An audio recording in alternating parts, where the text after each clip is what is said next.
General Hospital is heading into the Friday, March 27 episode with a massive heavy cloud hanging over Port Charles, and honestly, the fallout from the pier is just getting started. Jason Morgan is officially gone for now. He was hauled off in that WSB transport van by Jack Brennan and the rest of the federal agents, taking the fall for a crime he didn't commit just to protect a teenager. And seeing Danny Morgan standing there crying on the street as his father was driven away to some unknown black site, that was just brutal. It was a gut punch. But the reality is that Jason's sacrifice has created a massive ripple effect across the entire canvas, and now everyone left behind is scrambling to pick up the pieces of this completely botched escape plan. And the mess is just getting messier by the minute. So let's start with the absolute disaster happening over at Lulu Spencer's house.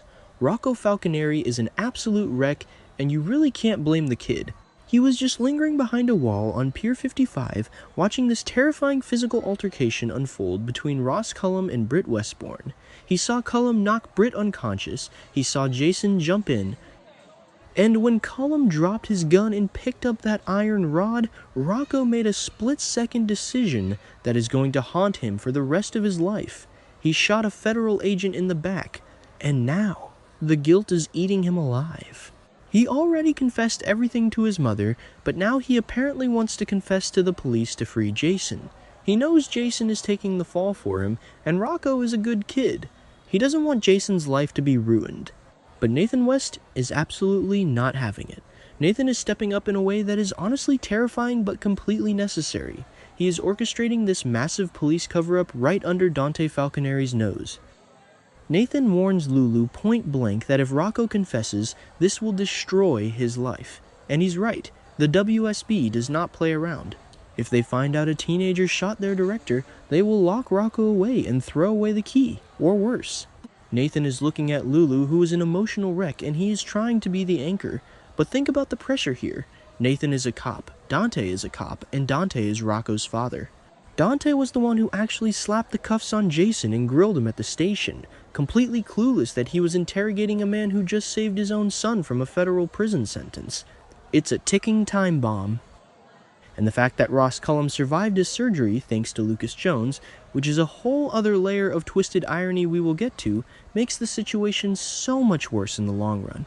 If Cullum wakes up and remembers exactly who pulled that trigger, Rocco is dead meat. No doubt Cullum will continue his reign of terror if he's not brought down for good. And speaking of bringing Cullum down, we have to talk about this extremely unexpected but totally amazing alliance forming between Jocelyn Jax and Britt Westbourne.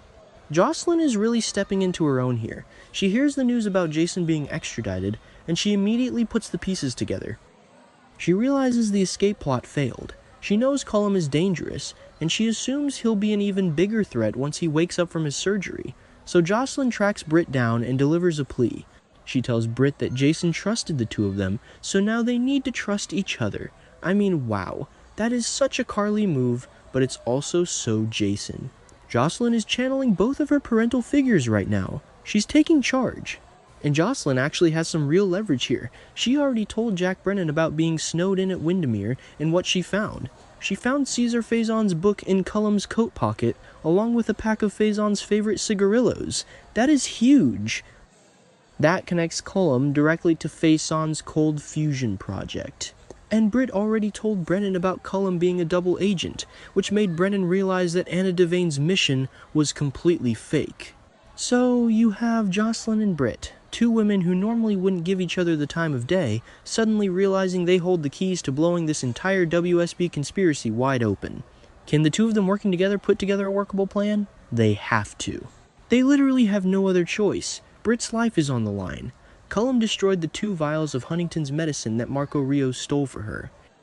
Britt is running out of time, her meds are gone, and the man who was supposed to protect her is currently sitting in a WSB black site. Maybe I'm being too dramatic, but it really feels like Britt is entirely backed into a corner right now. Meanwhile, over at the Port Charles Police Department, the tension is thick enough to cut with a knife. Dante Falconeri is in full acting police commissioner mode, and he has some serious questions for Jen Sidwell. Sidwell is grieving. He is devastated over Marco's brutal murder. We all know Cullum is the one who ambushed Marco with a knife at the law office and left him to bleed out, but Sidwell doesn't know that. Sidwell blames Sonny Corinthos. He literally promised Marco's dead body that he would take Sonny down. So Sidwell is sitting in the interrogation room trying to get Dante to take his own father down. It's manipulative, it's gross, but it's exactly what you expect from a guy like Sidwell. But Dante is a good cop. He's not just going to blindly follow a grieving father's accusations, especially when it involves Sonny. Dante knows Sidwell and Sonny are enemies. He knows there is a massive mob war brewing here. So Dante asks a very pointed question. Does Sidwell know of anyone else who would attack his son in order to get to him? Dante is looking at the bigger picture. He's wondering if Marco was collateral damage in a larger scheme.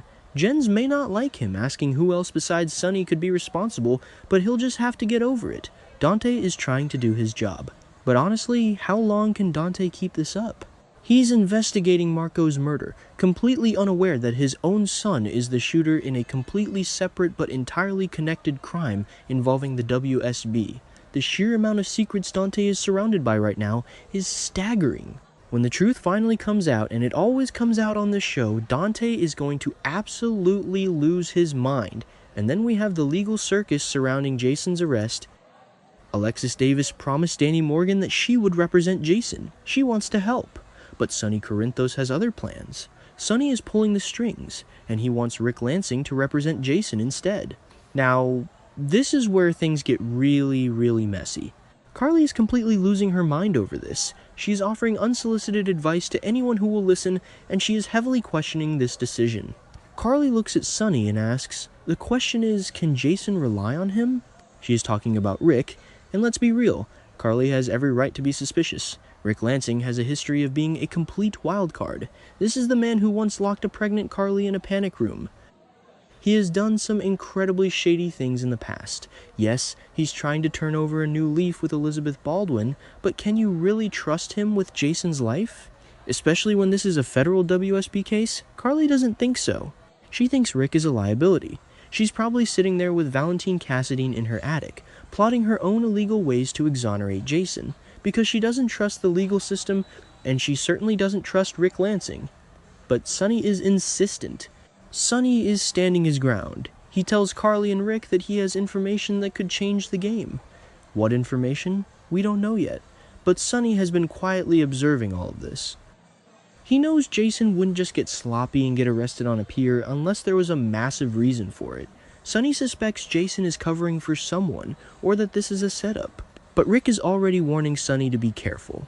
Rick pointed out earlier that if they prove Cullum was targeting Sonny, it might just make Jason look like he carried out a vengeful hit on Cullum to protect the mob boss.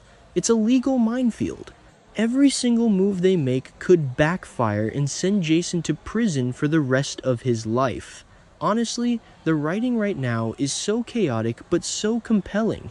You have all these different factions trying to solve the same problem, but nobody is talking to each other. Nathan and Lulu are hiding the truth about Rocco. Jocelyn and Britt are plotting against Cullum. Valentine and Carly are trying to prove Cullum is a double agent. Sonny and Rick are trying to navigate the legal system. And Dante is just standing in the middle of it all, trying to solve a murder while his own family is deeply implicated in the surrounding drama. And let's take a second to talk about Lucas Jones. Lucas is currently at General Hospital grieving the brutal murder of his boyfriend Marco.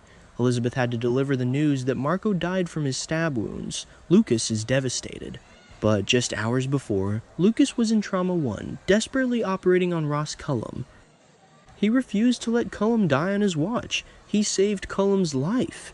Lucas has absolutely no idea that the man he just saved is the exact same man who plunged a knife into Marco and left him to bleed out on Alexis's floor. When Lucas finds out the truth, oh my god! The psychological damage that is going to inflict on him is going to be astronomical. He saved his boyfriend's killer. That is classic soap opera tragedy right there, and I am not ready for the emotional fallout. So what happens next? Jason is gone. Steve Burton is on his hiatus, and we probably won't see him again until the summer, but the mess he left behind is going to keep Port Charles burning for months. Cullum is going to wake up. Sidwell is going to launch a war against Sonny. Rocco is going to spiral out of control with guilt, and Britt is going to be fighting for her life without her medication. It's a dark time for the canvas, but you have to admit, it's keeping us glued to the screen. Every single character is pushed to their absolute limit right now. They are desperate, they are terrified, and they are making terrible, impulsive decisions. I just hope Jocelyn and Britt can actually pull this off. They are the wild cards in this scenario. If they can expose Cullum's ties to Faison and prove he's a double agent, they might actually be able to save Jason and get Britt the help she needs. But Cullum is a monster. He's not going to go down without a fight, and if he realizes Jocelyn and Britt are onto him, he will not hesitate to eliminate them just like he eliminated Marco. The stakes have literally never been higher. We are in for a wild ride, you guys. Buckle up, because Port Charles is about to explode.